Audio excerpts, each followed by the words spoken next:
कहानी की शुरुआत एक औरत से होती है जो अपने बेटे चोई के साथ काफी तेज बरसात में अपने घर की तरफ बढ़ रही थी, जहां पहुंचकर उन्होंने एक साथ खाना खाया। चोई हमेशा अपनी आंखों पर एक पट्टी बांधता था और साथ ही उसकी एक टांग नकली थी। वो औरत चोई को समझाने लगी कि उसे हमेशा अपनी आंखों पर वो पट्टी बांध कर रखनी चाहिए। और तभी अचानक वहाँ उसका पति आ गया, जिसने घर में आते ही उन दोनों के ऊपर इल्जाम लगाना शुरू कर दिया कि तुम दोनों घर से भागने की कोशिश कर रहे थे। और देखते ही देखते ये बहस इतनी ज्यादा बढ़ गई कि चोई के बाप ने उसकी माँ को पीटना शुरू कर दिया। और अब चोई चुप रहने वाला नहीं था और अपनी माँ के मना करने के बावजूद भी वो अपनी आंखों की पट्टी हटाकर धीरे धीरे अपने पिता की ओर बढ़ने लगा। इसके बाद चोई का बाप उसके सामने से चलता हुआ चुपचाप घर से बाहर निकला और एक सड़क पर आ गया। चोई ने गुस्से से भरकर अपनी शक्तियों का इस्तेमाल करके अपने पिता की जान ले ली। थोड़ी देर बाद चोई की माँ रोते हुए उसे प्यार कर रही थी, पर तभी अचानक से उसने पूरी ताकत से चोई का गला दबाना शुरू कर दिया। पर तभी चोई ने अपनी माँ को भी अपने वश में कर लिया।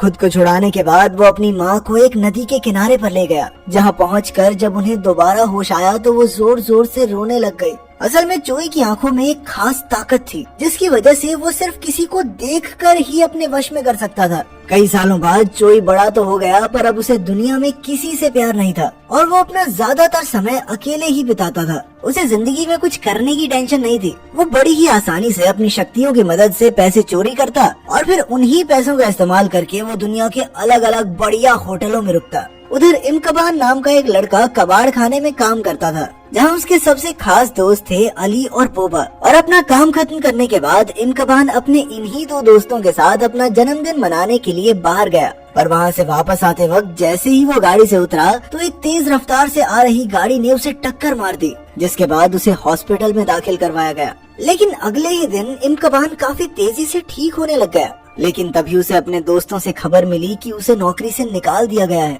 जिसे सुनते ही वो अपने लिए एक नई नौकरी ढूंढने में लग गया। और कई दिनों तक नौकरी ढूंढने के बाद उसे यूटोपिया नाम की एक दुकान के बारे में पता चला। असल में ये दुकान जुंगसिक नाम के एक आदमी की थी, जिसे वो अपनी बेटी यांगोंग के साथ मिलकर चलाता था। अपने और दुकान के बारे में जानकारी देने के बाद जुंगसिक ने इमकबान को बताया कि कैसे पिछले कुछ समय से उनकी दुकान से पैसे गायब हो रहे हैं और कैमरास लगे होने के बावजूद भी वो किसी को नहीं पकड़ पाए थे। अगले दिन जब इमकबान काम पर गया तो उसकी मुलाकात यांगोंग से हुई। उन दोनों के बीच काफी अच्छी बातचीत हुई और वो दोनों जल्द ही बहुत अच्छे दोस्त भी बन गए।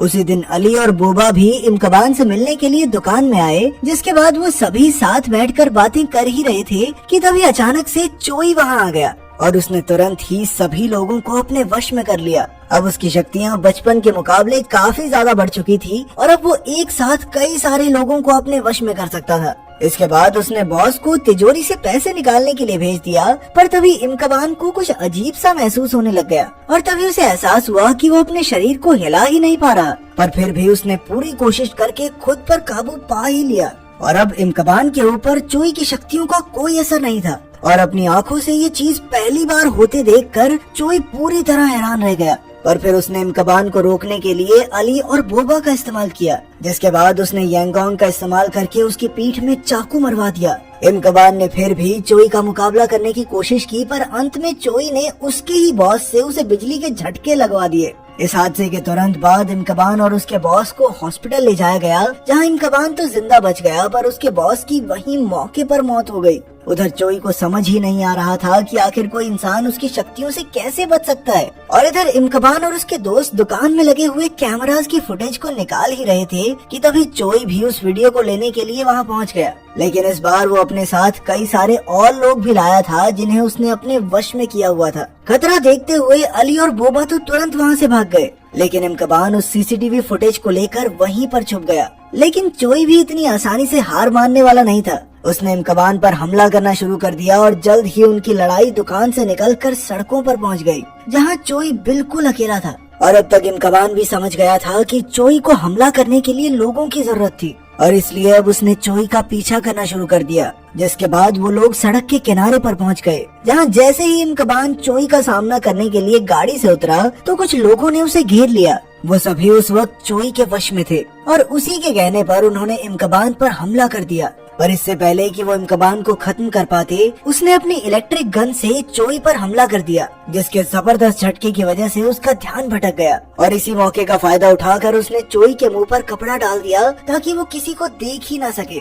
इसके बाद वो चोई को लेकर पुलिस स्टेशन पहुंचा, जहां पुलिस वालों ने उसकी बात पर भरोसा ही नहीं किया और उल्टा वो तो इमकबान को ही नशेड़ी कह के बुलाने लगे। इमकबान के बहुत मना करने के बावजूद भी उन्होंने चोई के मुंह से कपड़ा हटा दिया, जिसके हटते ही सभी पुलिस वाले उसके वश में आ गए। चोई ने सभी पुलिस वालों से इमकबान पर हमला करवा दिया, लेकिन फिर भी वो पुलिस स्टेशन से किसी तरह बचकर भाग निकला। इसके बाद इमकबान सीधा रेलवे स्टेशन पहुंचा, पर चोई अभी भी उसका पीछा कर रहा था। और जैसे ही इमकबान उस पर हमला करने के लिए आगे बढ़ा, तो चोई ने वहां मौजूद सभी लोगों को अपने वश में करके उसे वहीं रोक दिया। और अपनी इसी कोशिश में चोई ने एक औरत को अपने वश में करके उसके हाथ में मौजूद बच्चा रेलवे ट्रैक की तरफ फेंकवा दिया। एक ट्रेन काफी तेज रफ्तार से उस बच्चे की ओर बढ़ रही थी। ये देखते ही इमकबान उस बच्चे को बचाने के लिए ट्रेन के सामने कूद गया, जिस वजह से उसे काफी ज्यादा चोट आई। और उसकी ये हालत देखकर चोई उसे वहीं रेलवे स्टेशन पर मरने के लिए छोड़कर अपने होटल के लिए निकल गया, जहां पहुंचकर उसने देखा कि उसका कमरा पुलिस वालों से भरा हुआ था। पर उसने हर बार की तरह अपनी शक्तियों का इस्तेमाल करके सभी पुलिस वालों को अपने वश में कर लिया, जिसके बाद उसने उन सबके दिमाग से खिलवाड़ करके एक दूसरे को ही गोली मरवा दी। वहीं दूसरी ओर हमने देखा कि इमकबान इतनी ज्यादा चोट लगने के बावजूद भी काफी जल्दी ठीक हो गया था। असल में उसके पास हीलिंग पावर थी, एक ऐसी खास शक्ति जिसकी मदद से उसका शरीर खुद ब खुद तेजी से ठीक हो सकता था। पर अब इमकबान समझ गया था कि चोई अपने फायदे के लिए बिना सोचे हजारों लोगों की भी जान ले सकता है, और इसलिए उसने सोच लिया कि उसे चोई को खत्म करना ही होगा। इस काम के लिए उसने अली और बोबा को भी अपने साथ प्लान में शामिल कर लिया, जो अपने दोस्त की बात पर भरोसा करके तुरंत ही तैयार भी हो गए। अब प्लान के मुताबिक अली ने एक खास वैन तैयार की, जिसमें उसने एक फ्लेयर गन भी लगाई थी, जिसकी मदद से वो चोई को कुछ वक्त के लिए अंधा कर सकते थे। उधर पुलिस का ध्यान धीरे धीरे चोई की तरफ बढ़ता जा रहा था, पर जैसे ही वो पूछताछ के लिए चोई की माँ के घर पहुँचे, तो उसने तुरंत ही सभी को खत्म कर दिया,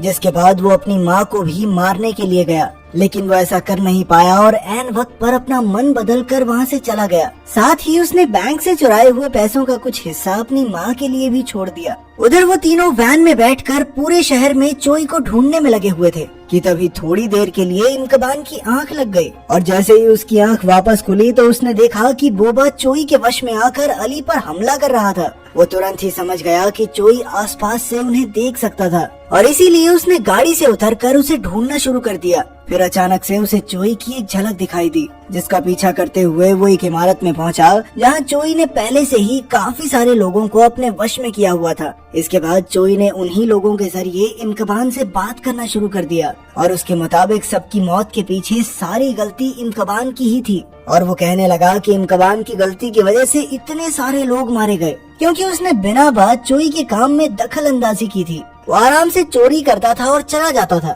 लोग मरते तो नहीं थे ना कम से कम। अपनी बात खत्म करने के बाद चोई ने एक एक करके सभी लोगों को नीचे गिराना शुरू कर दिया, जिसे रोकने के लिए इमकबान चाहकर भी कुछ नहीं कर सकता था। उस इमारत से बाहर निकलते ही अली और बोबा ने अपनी फ्लेयर गन से चोई पर हमला तो किया, पर इसका कोई खास फायदा नहीं हुआ, और उसने उन दोनों को भी अपने वश में कर लिया। अपने प्लान के फेल होने के बाद इमकबान काफी देर तक अपने दोस्तों को ढूंढता रहा, और उनका कोई सुराग न मिलने पर वो वापस दुकान पर आ गया, जहां पहुंचते ही उसे एक और बड़ा झटका लगा। असल में चोई ने अली और बोबा को रस्सी के फंदों से लटकाया हुआ था, और जैसे ही वो उन्हें बचाने के लिए आगे बढ़ा तो चोई ने उसे भी बेहोश कर दिया, और जैसे ही उसकी आंख खुली तो वो भी अपने दोस्तों की तरह फंदे से बंधा हुआ था। इसके तुरंत बाद चोई उन तीनों को मरने के लिए छोड़कर वहाँ से चला गया, पर तभी किस्मत से इमकबान की नजर ऊपर पड़े हुए एक चाकू पर चली गई, जिसका इस्तेमाल उसने अपनी रस्सी काटने के लिए किया। पर लाख कोशिशों के बाद भी वो अपने दोस्तों को नहीं बचा पाया। उधर दुकान से निकलते ही चोई की नजर यांगोंग पर पड़ी, और उसने उसे भी अपने वश में करके गाड़ी में बैठा लिया। पर इमकबान ने उसे गाड़ी में बैठते हुए देख लिया था, और वो जानता था कि चोई उसे भी जान से मारने वाला है, इसलिए उसने पूरी रफ्तार से उसका पीछा करना शुरू कर दिया। इमकबान को अपने पीछे आता देख चोई ने उसे रोकने के लिए सभी ड्राइवर्स को अपने वश में करके एक बहुत बड़ा एक्सीडेंट कराने की कोशिश की। पर इस एक्सीडेंट से पहले ही इमकबान की मदद करने के लिए अली और बोबा की आत्माएं उसे दिखाई दी, जिन्होंने उसे वैन में लगे एक खास बटन को दबाने को कहा, जिसे दबाते ही वो वैन एक्सीडेंट से पहले ही पूरी रफ्तार में वहाँ से निकल गई। उधर चोई यांगोंग के साथ एक ऊंची इमारत की छत की तरफ बढ़ रहा था। जैसे ही इमकबान छत पर पहुंचा तो उसे सबसे पहले चोई ही दिखाई दिया, जिसे देखते ही उसने उसे मारना शुरू कर दिया। पर तभी उसकी नजर कोने में खड़ी यांगोंग पर पड़ी, जो उस वक्त चोई के वश में थी, और इसी मौके का फायदा उठाकर चोई ने इमकबान पर गोली चला दी, जिसके बाद उसने उसे बेरहमी से मारना शुरू कर दिया। पर इससे पहले कि वो इमकबान को खत्म कर पाता, वो चोई को उसके परिवार के बारे में चिढ़ाने लगा। इमकबान ने उसके परिवार के बारे में कुछ ऐसी बातें बोलना शुरू कर दिया जिससे चोई का ध्यान भटक गया, और इसी मौके का फायदा उठाकर इमकबान चोई को पकड़कर छत से नीचे कूद गया। इस हादसे में वो तो अपनी जल्दी से ठीक हो जाने की शक्ति की वजह से बच गया, पर चोई जिंदा नहीं बच पाया। कुछ सालों बाद इमकबान एक व्हील चेयर के सहारे रेलवे स्टेशन से जा रहा था, जहां उसकी मुलाकात यांगोंग से हुई, जो अब एक एयर होस्टेस बन चुकी थी। पर तभी वहां कुछ लोगों ने देखा कि एक बच्चा रेलवे की पटरी पर गिर गया था, पर कोई भी उसे बचाने के लिए आगे नहीं बढ़ रहा था। और तभी सनसनाती हुई रफ्तार में एक ट्रेन वहां से गुजर गई। सभी लोग ये देखकर बहुत ज्यादा उदास हो गए, पर ट्रेन के गुजरने के बाद सबने देखा कि इमकबान ने उस बच्चे को बचा लिया था। उम्मीद है इतने खतरनाक स्टंट के बाद तो अपना लड़का हीरोइन ले ही जाएगा। तो क्या आप एक अनजान बच्चे के लिए अपनी जान को दांव पर लगा सकते हैं?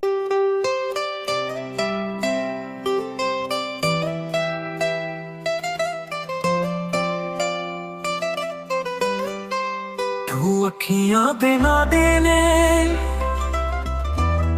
तू दिल दे करीब या माही मेरे सोनिया, तू जान दे करीब या। तेरे बिना जिंदगी जीना बड़ा सौखा, एक पल तेरे बिना साली ना बनोखा। तेरे बिना दिल का धड़कन भी बड़ा सौखा।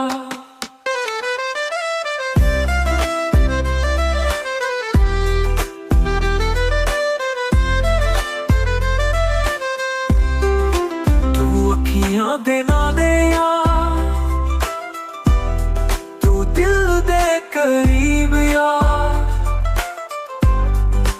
माही मेरे सोनिया, तू जान दे करीब यार।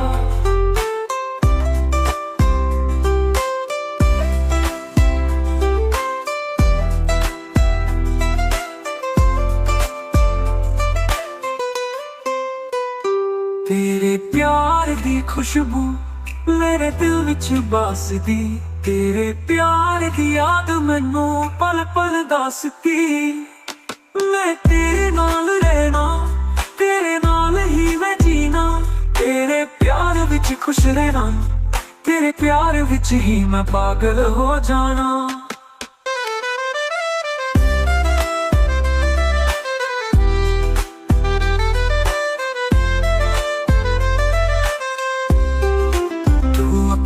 देना दे यार, तू दिल दे करीब यार, माही मेरे सोनिया, तू जान दे करीब यार।